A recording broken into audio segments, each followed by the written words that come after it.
On avait depuis le départ un but de créer, j'ai de la clientèle portugaise et dans tous les milieux. Mon but était vraiment d'ouvrir le chocolat au grand monde et c'est ce que j'ai réussi à faire. Tout ce qu'on ne peut plus faire ailleurs parce que ça a déjà été vu, revu, retravaillé, c'est à faire ici. Et c'est ça qui est passionnant. C'est beau partout et l'intérieur du pays est magnifique parce que je pense que le Portugal n'a pas encore fait le tour des choses. Rien n'est facile nulle part au monde. On vit très tranquillement, on vit avec sécurité.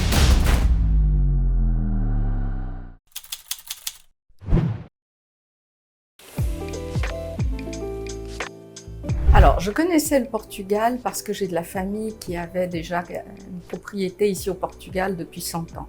Extrêmement peu, donc plutôt en villégiature. Le dernier grand voyage qu'on avait fait au Portugal, c'était notre voyage de noces, il y a 42 ans, où nous avons traversé le Portugal du sud au nord. Ça ne ressemblait pas tout à fait aujourd'hui, il y avait beaucoup moins de construction, beaucoup moins de...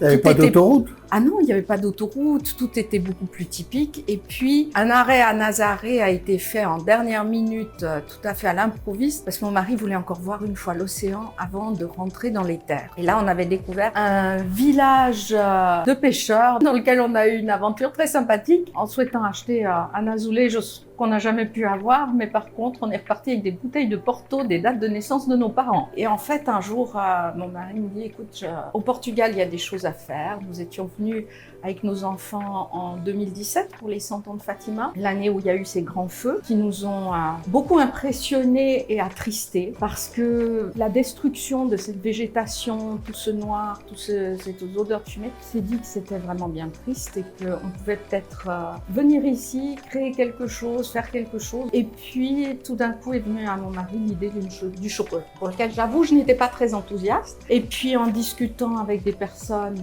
du milieu, en me disant pourquoi pas, j'ai été suivre quelques cours. Vous n'étiez pas du tout dans le chocolat avant, pas du quoi. tout. Non, j'ai élevé 5 enfants, j'ai eu une école de peinture sur porcelaine, j'ai donné des cours de broderie avec de la restauration en broderie ancienne, surtout pour des ornements religieux. Donc voilà, non, j'étais pas du tout J'étais dans la minutie, mais pas dans le chocolat. Donc je suis partie faire des cours dans une académie de chocolaterie et c'est là que l'aventure a commencé. Là, c'est là qu'on se frotte à l'administration, qu'on se frotte aux lois, aux règles. Quand on parle pas la langue, c'est plus difficile, il faut s'accrocher et puis on peut très bien apprendre. C'est une langue qui est un peu plus difficile que les autres.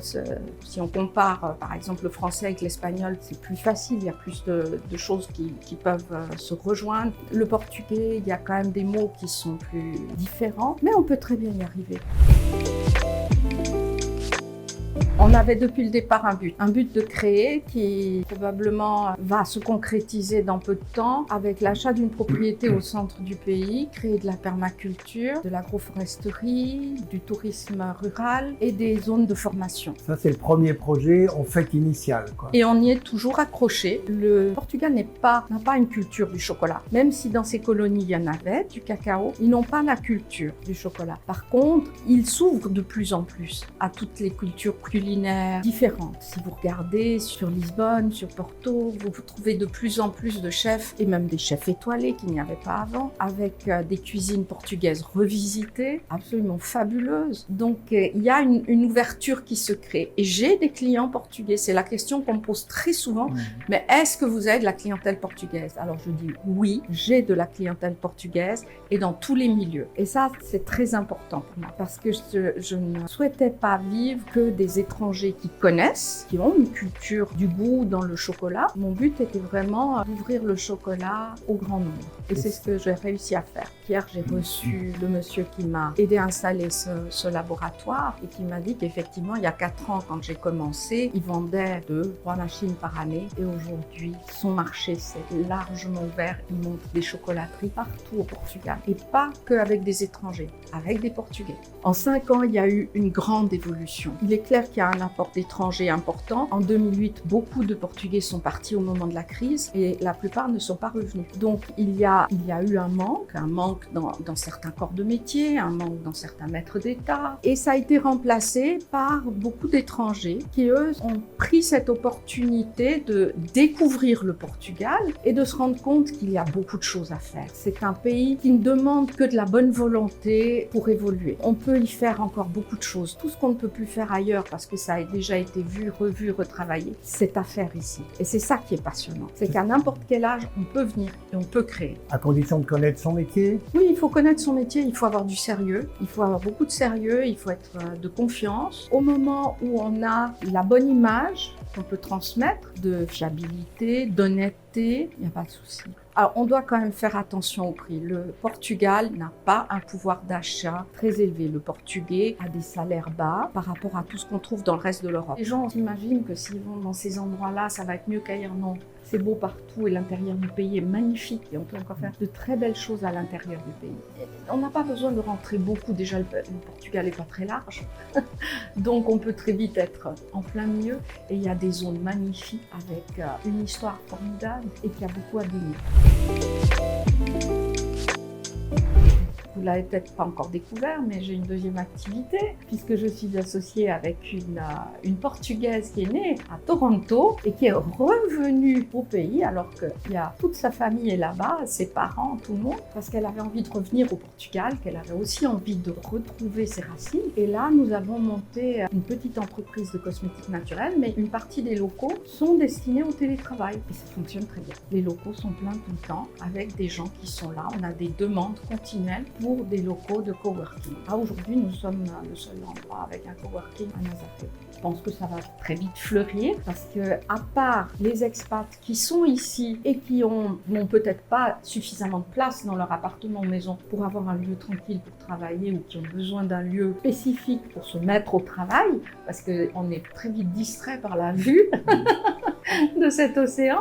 Ils ont aussi de la famille qui vient et qui vient passer l'été par exemple, mais qui doit quand même continuer à travailler. Donc on a des demandes pour ce genre de personnes aussi. Parce que je pense que le Portugal n'a pas encore fait le tour des choses. Comme je vous le disais, je pense que le Portugal est à un départ déjà bien entamé, mais à un départ pour fleurir.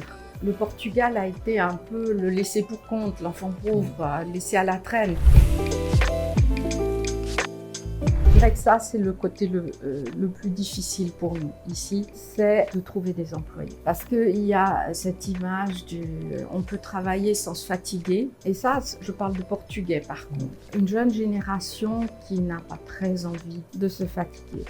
Voilà, ici à la chocolaterie, j'ai cherché, quand il faut savoir que si les employés sont debout de 9h à 12h30 et de 14h à 17h30, 18h, la patronne, elle est debout derrière ses machines de 7h du matin, des fois à 9, 10, 11h, minuit. Parce que quand il y a des grosses commandes, quand il y a du travail, eux, ils ont leurs horaires, moi je n'ai pas d'horaire. Et quand ils voient ça, ils se disent « Ah non, mais travailler comme ça, faut être fou !» Je pense que c'est un peu une image qu'ont beaucoup de jeunes un peu partout. C'est avoir un salaire au moindre effort. Et ça, c'est pas possible. Et là, il y a des mentalités qui doivent évoluer.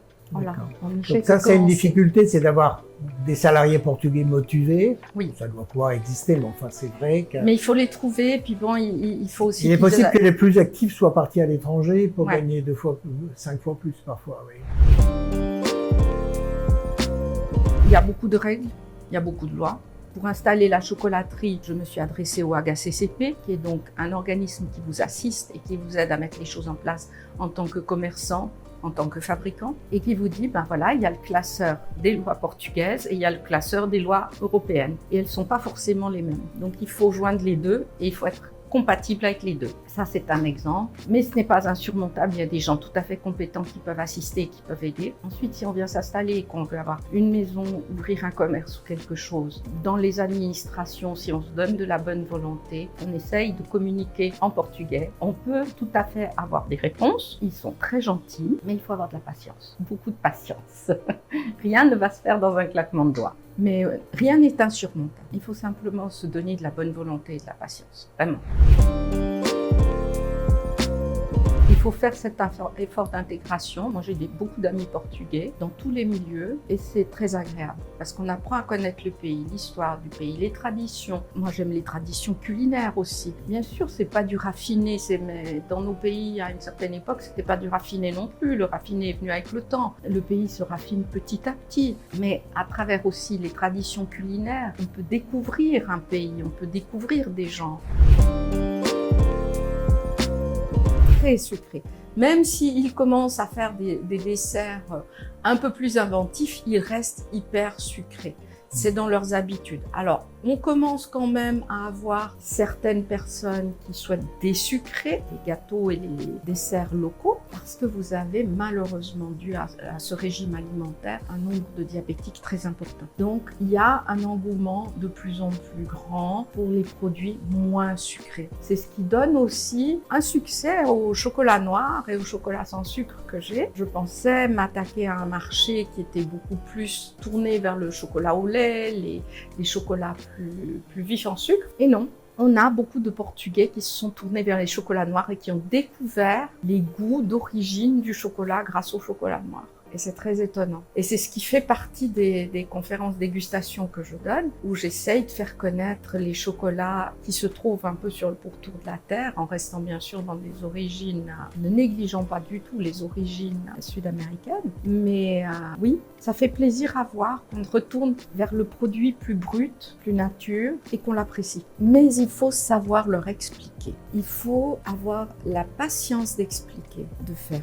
goûter. Ils y reviendront peut-être pas tout de suite. C'est vrai, parce qu'ils sont méfiants par rapport à la nouveauté. Si vous me permettez, je vais comparer ça à nos vallées suisses. Nos montagnards étaient exactement comme ça. Vous ne pouviez pas leur apporter une nouveauté culinaire ou quoi que ce soit, parce qu'ils avaient leurs habitudes. Ils avaient leur soupe avec leurs herbes de montagne, avec ce qu'ils pouvaient avoir dans leur potager de montagne, avec leur fromage, leur fondu, leur raclette selon les endroits, et ils démordaient pas de ça. Ils voyaient pas pourquoi ils devaient avoir des nouveautés. Ça allait très bien comme ça. Et puis le temps a fait que vous avez des risques-tout comme moi qui se sont installés dans des endroits peut-être improbables pour amener une nouveauté, qui ont ouvert un restaurant, qui ont ouvert peut-être une boulangerie ou une pâtisserie différente et qui ont amené quelque chose où petit à petit ils ont dit mais dans le fond pourquoi pas. Et vous vous retrouvez avec des étoilés dans des vallées suisses où dans le temps, à part les vaches, le potager et les braves fermiers, il n'y avait pas grand-chose. Ils s'ouvrent de plus en plus, ils évoluent. Comme je vous disais tout à l'heure, il y a de plus en plus d'étoilés portugais. Je vous rappelle que le top chef de l'année passée a été gagné par une top portugaise de Lisbonne. Il y a un restaurant dans lequel on ne peut plus aller manger parce qu'il faut réserver maintenant des semaines à l'avance. Ouais. Mais non, le Portugal est un pays d'avenir. C'est vraiment un pays d'avenir. Mais il ne faut pas y venir en pensant que ça va aller tout seul, que c'est facile. Rien n'est facile, mais rien n'est facile nulle part au monde. Il faut toujours se donner de la peine. Et si on vise l'excellence, même si on n'arrive pas, mais il faut toujours se donner un objectif très en avant pour donner le meilleur de soi-même. Et si on donne le meilleur de soi-même et qu'on montre l'effort qu'on fait pour donner le meilleur de soi-même, on va attirer les gens. Très tranquillement, on vit avec sécurité. Il m'arrive souvent de ne pas fermer ma voiture, d'oublier. Ça m'est même arrivé de laisser les clés dedans. Avec ces nouvelles voitures, on ne met plus une clé à un contact. On peut oublier la clé si on ne l'a pas laissée dans son sac. Il n'est jamais rien arrivé. Jamais rien arrivé. Lisbonne, c'est un peu plus problématique. J'ai des clients qui ont eu un sac arraché, de la drogue proposée. Mais c'est le propre des grandes villes, grandes villes qui ont beaucoup grandi. Vous allez retrouver à ça, mais moi je me suis promenée, je n'ai jamais rien eu. Je descends assez souvent à Lisbonne pour voir soit des clients, soit essayer de prospecter pour de nouveaux débouchés, quoi que ce soit. Donc je vais un peu partout. Quand je vais chercher mon café chez le torréfacteur dans le Fiat, donc jamais eu de soucis. Donc voilà. Je pense qu'il y a aussi une attitude, une façon de se faire voir ou pas voir qui va attirer ou ne pas attirer. Moi, je suis très caméléon, très adaptable. Donc, je vais quelque part. D'abord, j'essaye de comprendre, de connaître, d'apprécier. Et puis, on a la chance, malgré tout, d'avoir la possibilité de voyager facilement. Donc, je rentre de temps en temps quand même en Suisse, plusieurs fois par année, pour voir ma famille, mes enfants, mes petits-enfants. Et quand je suis en Suisse, je suis contente d'y être. Nous habitons dans un petit chalet à la montagne, donc on se réjouit d'être de retour dans nos montagnes. Et quand je suis ici, je suis ravie d'être de retour, de retrouver mes amis, mes activités. En Suisse, j'ai mes amis et là, j'en profite aussi quand j'y suis. Donc non, j'ai aucune nostalgie.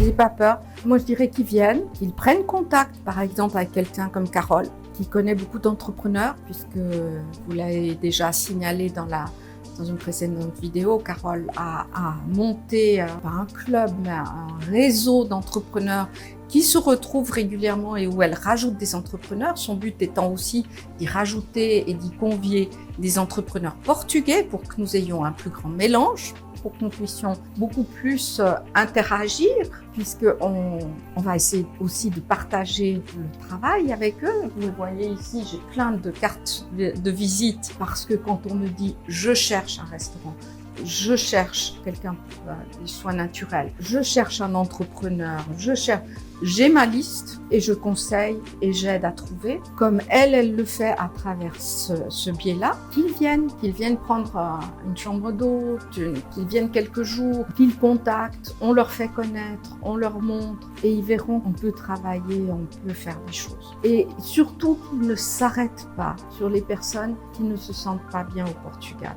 Les personnes qui ne se sentent pas bien ici sont des gens qui sont venus parce qu'ils avaient des difficultés à survivre en France, je parle particulièrement des retraités, et qui l'ont fait à contre-cœur, qui l'ont fait par une certaine nécessité. Et ça ne donne pas l'image réelle de ce qui se passe. C'est surtout ça qu'il faut voir. Il faut avoir l'esprit ouvert, ça c'est clair. Il faut avoir l'esprit ouvert, savoir qu'on ne rentre pas dans la même mentalité, pas dans la même façon de travailler, ne pas s'énerver, ça sert à rien. Dire ok, on va contourner le problème, ou comme on dit en Suisse, on va faire avec.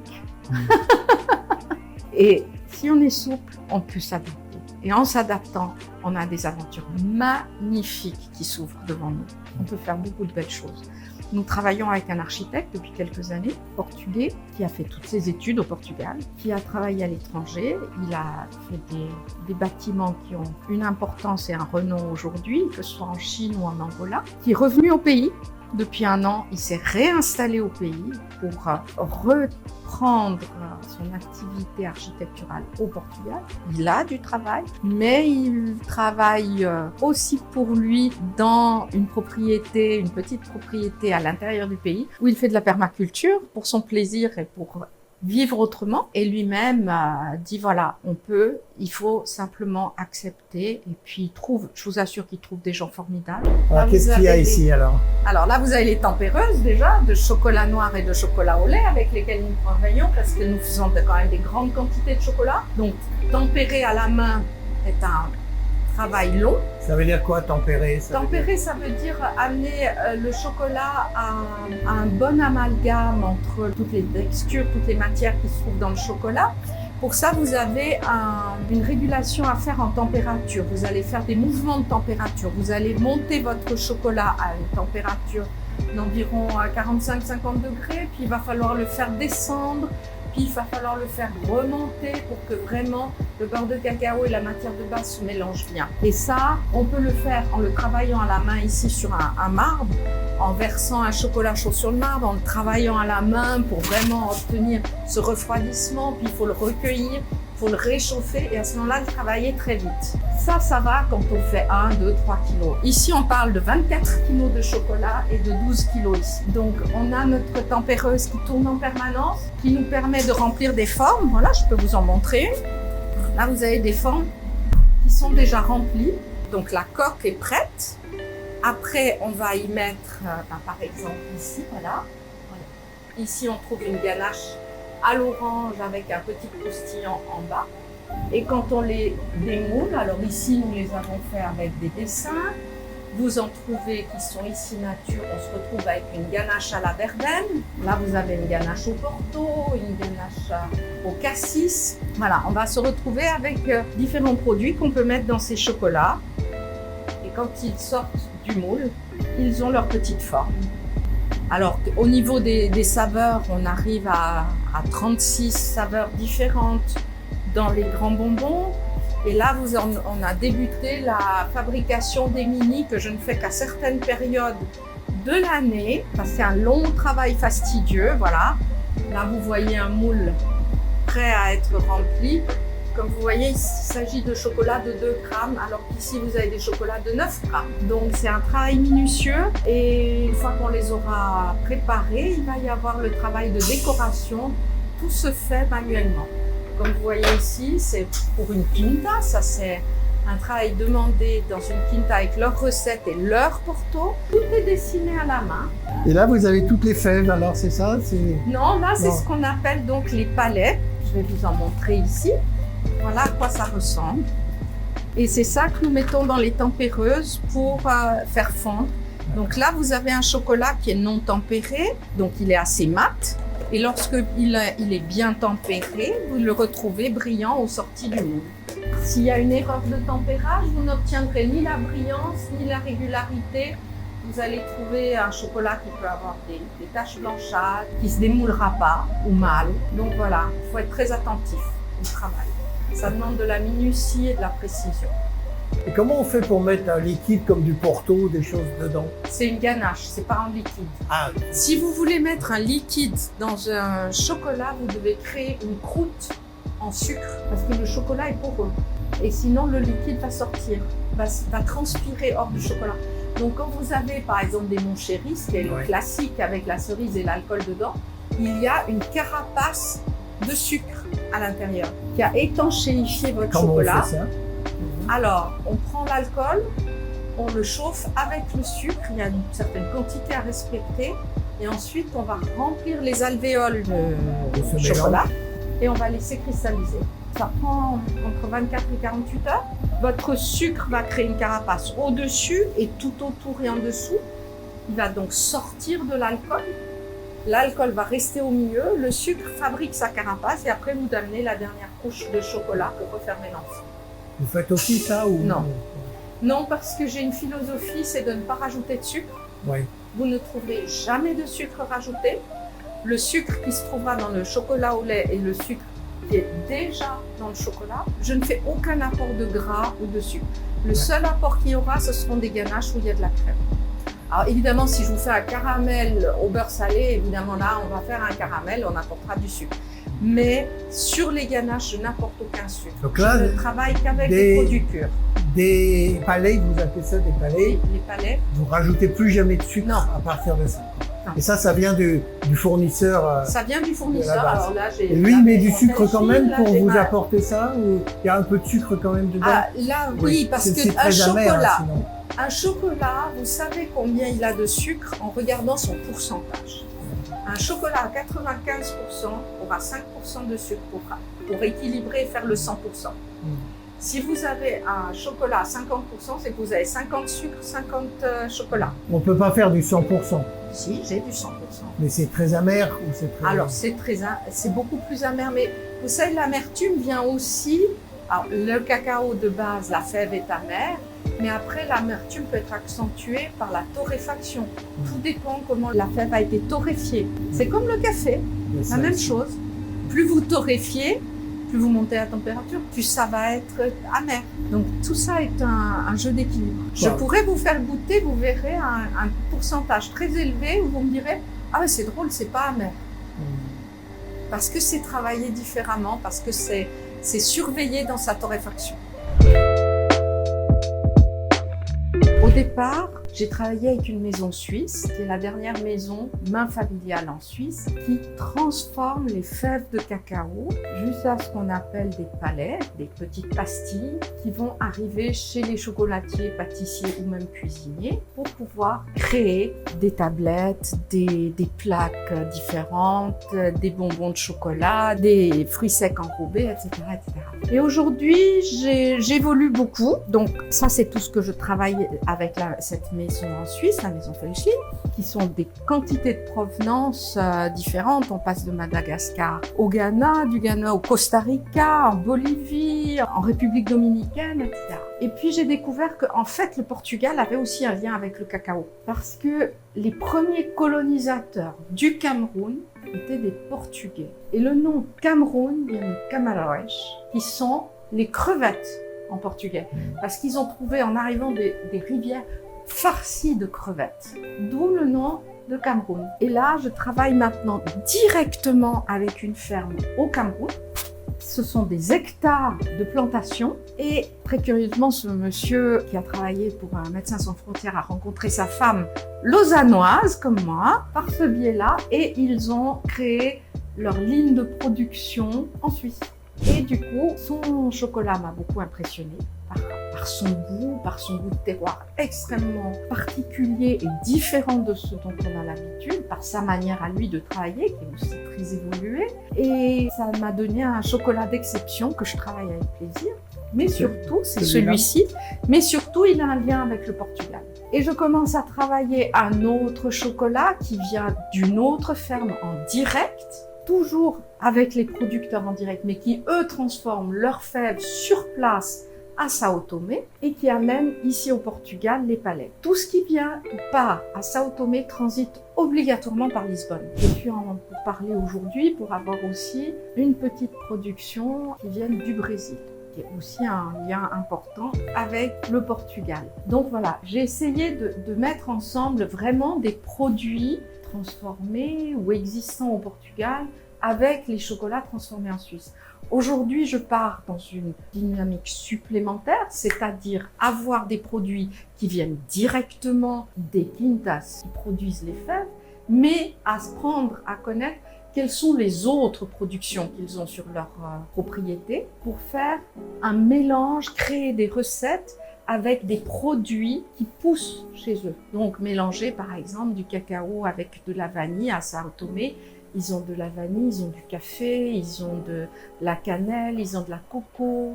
Ils ont différents produits qui poussent chez eux et on va créer des recettes à partir des produits de leur terrain. Idem pour le Cameroun. Ils ont des cacahuètes tout à fait particulières, ils ont des fruits, ils ont du café sauvage. Donc voilà, je me suis aussi renseignée sur les différents poivres. À Sao Tomé, ils ont du poivre sur leur terrain. Au Cameroun, ils ont un poivre aussi. Donc on va travailler avec les produits du pays ou même carrément de la ferme. Ce qui pousse l'un à côté de l'autre va forcément ensemble. Alors c'est vrai que j'ai une démarche particulière, mais je dirais que ça fait partie des autodidactes. On est très libre dans notre tête, on est très libre dans notre développement parce qu'on n'a pas eu les mêmes bases et on n'est pas conditionné par un apprentissage où il y a des règles. Donc c'est comme en cuisine, un cuisinier autodidacte va être très risque-tout, on va faire des erreurs, on va rater des choses, on va dire non, c'est pas bon, ça ne marche pas, on va trouver une solution ou changer de direction. Et c'est ça qui est le plaisir dans la création, c'est d'être libre.